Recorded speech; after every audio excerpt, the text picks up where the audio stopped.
The 3 in me likes to charge ahead, worry about details later, you know, and you get so far down into a project before you find out that you should have turned left about 2 miles ago. Then it takes the 3 energy is to try to keep driving on through. You know, it's only a brick wall ahead of you, you know, and if you work hard enough, you can drive right on through a brick wall. To back up and correct course and go on again, tough one for me to do. There's a competition that is wonderful in work. You know, the expression that I still find myself using is, if you don't want footprints on your back, stay out of my way. I don't mean anyone harm, but the dedication, the drive of the 3 is far out in front of the project that is coming, and that drive can step on people.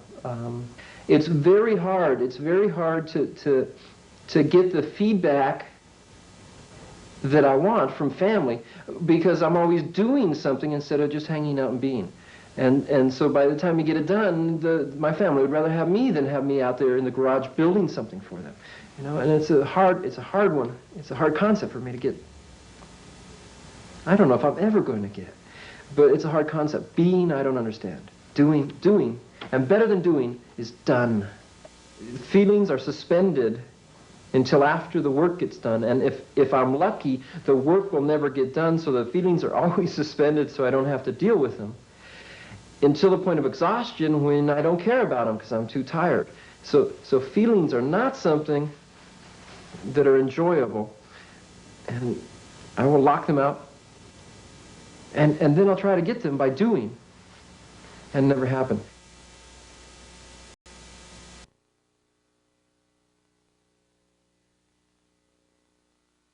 In a real situation, I can take action. I'm not afraid. I have incredible strength, energy, perception, skill. I think of myself as a warrior. I've had dreams where I've been a warrior when, in my dream, my family's being attacked, or I've defended them and been Superwoman.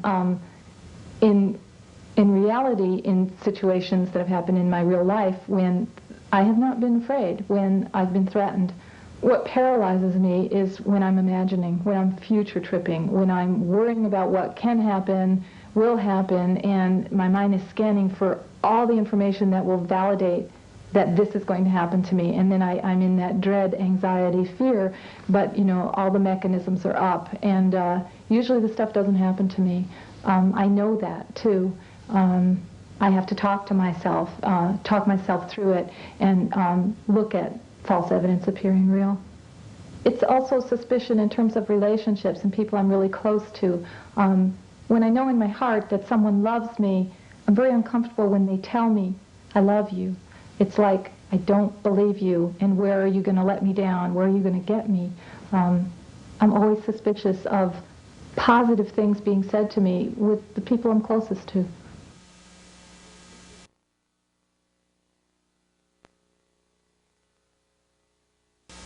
It creates a middle position that I tend to take, where I look at one side and I can see all their points. I look at another side and I can see all their points. And I don't know where my point really lies in there, so I stay in the middle. And it tends to keep me in the middle. So then my consciousness is absorbed with being in the middle, and it makes it hard to take an action. I would tend to say that I have a lot of energy, and it's a lot of potential energy. And to activate that potential energy, it's usually some situation where there's some pressure, external. I can be quick to build somebody else's house, get it done on schedule, no problem. I've been working on my house for 13 years. But when it comes back to the self, then the inertia starts to take place. I think inertia for me means that there are so many points of view, projects, activities to do. The inertia comes from choosing which one to take. So sometimes I put myself in situations where I don't have time to think.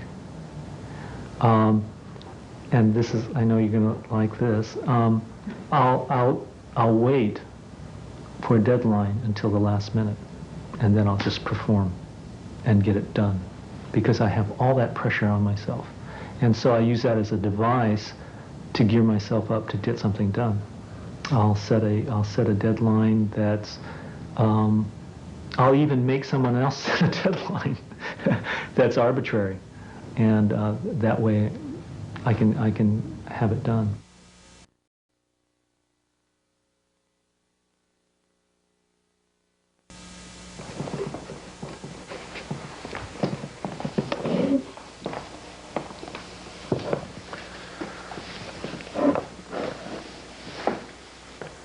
Doing things right is really important to me.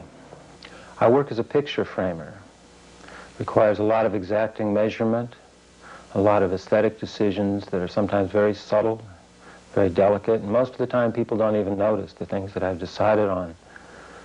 And that's okay, because I know that it's right. I know that when the frame is finished, it's going to be perfect.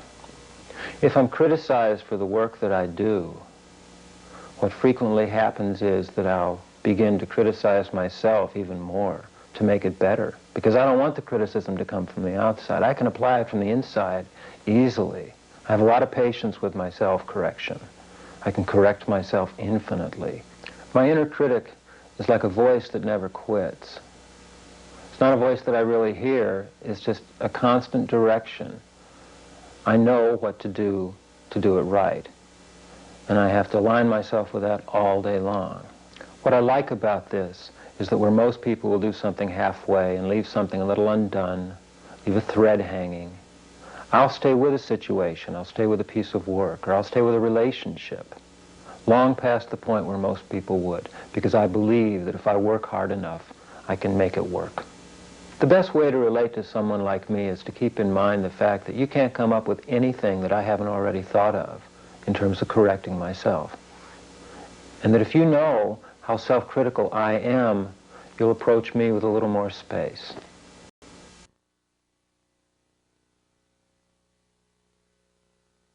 For me, in a relationship, the most important thing is to be emotionally met, to be seen and heard from a heart place. It's not about gifts or regular attention or going out to dinner. It's about the deepest, most intimate parts of someone's soul being open and available to me. Because I want that kind of emotional depth with someone, there's always an aspect of longing. It isn't always possible or attainable right there. And I find that I long for and ache for more intensity and more feeling and more desire and more magic and more spirituality, more of everything.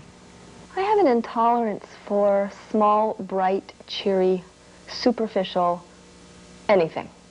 I think for the most part, if it isn't real and deep and meaningful and have some thrust to it, that I'm not interested. It's boring to me, has no flavor.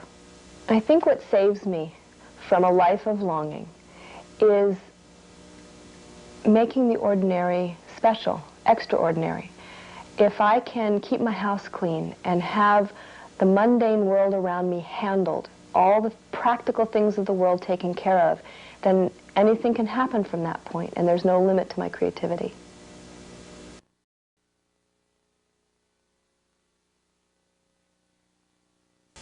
I care a lot about getting other people's approval.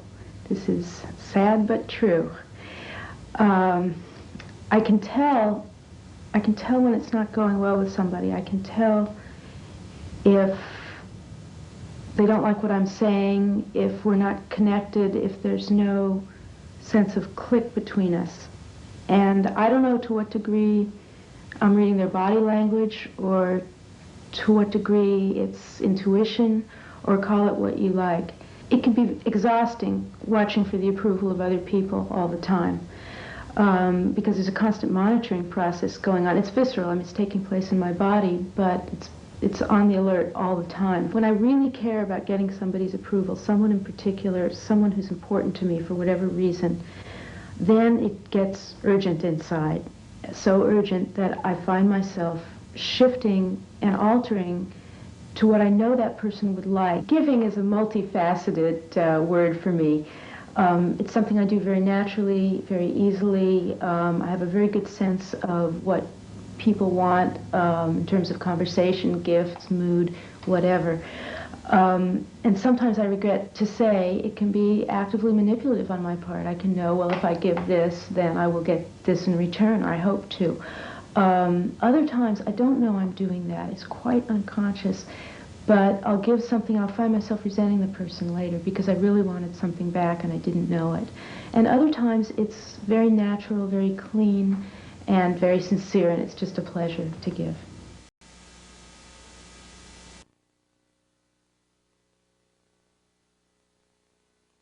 I think of myself as someone who likes to control, but I don't like being controlled.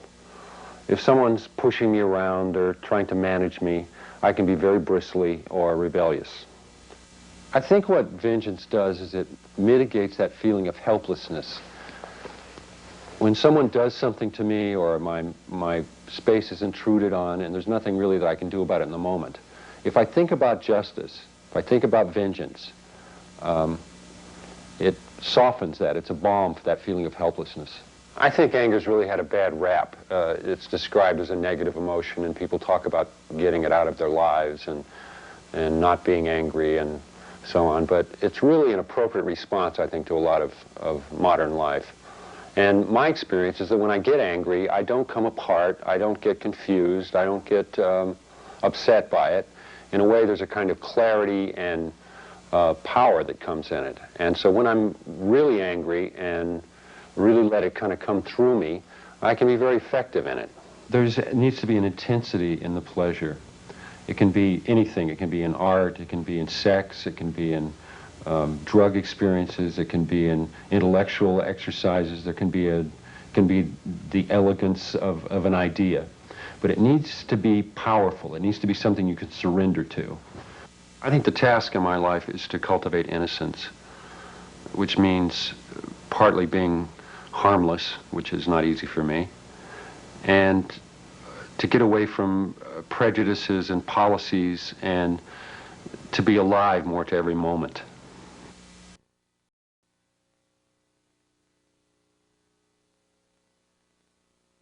Privacy is very important to me. It's a necessity of life. For me, privacy is the chance to get off by myself and to recharge my batteries, to think over what's happened, the interactions, the conversations, the experiences I've had over the past stretch of time, to be able to assimilate them, to think them over, to play with them in my mind. It's a chance to get to the real me. It's as if I'm always observing myself. There is a part of myself which is detached from the rest of me. I don't have it or him physically located in space.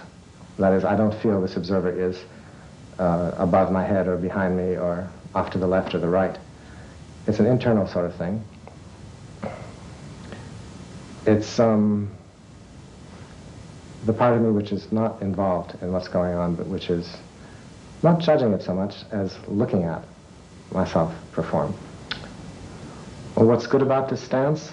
It has protective value, for one thing. It protects me from exposing myself to unexpected jolts of emotion. Power surges, you might say.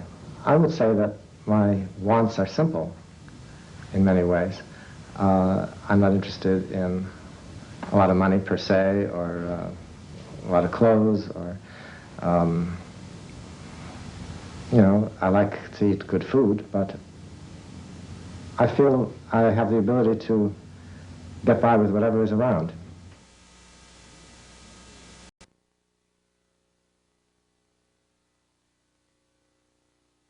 Life is full of options. There are options, everything in life you can imagine. They're all there for the taking, and I want to partake in all of it. There's so many possibilities and so many things to do. When I do make a choice, if I find myself in a situation that's not interesting, I find a way of making it interesting. I'm never bored. Spontaneity is really important to me, and so I feel like when I have an idea, I have to follow it through, or I'll lose the spontaneity and something in me kind of dies a little bit. I can't stand limits. I can't stand to feel confined at all. I feel claustrophobic. I feel hemmed in on, like I'm going to die. I have to be free. I need this feeling of freedom. I feel like I'm a free spirit. When something comes up that's painful to me, I have a very difficult time dealing with it. I'm always too busy. I'm having too much fun. I'm involved in something else. I'll think about it later.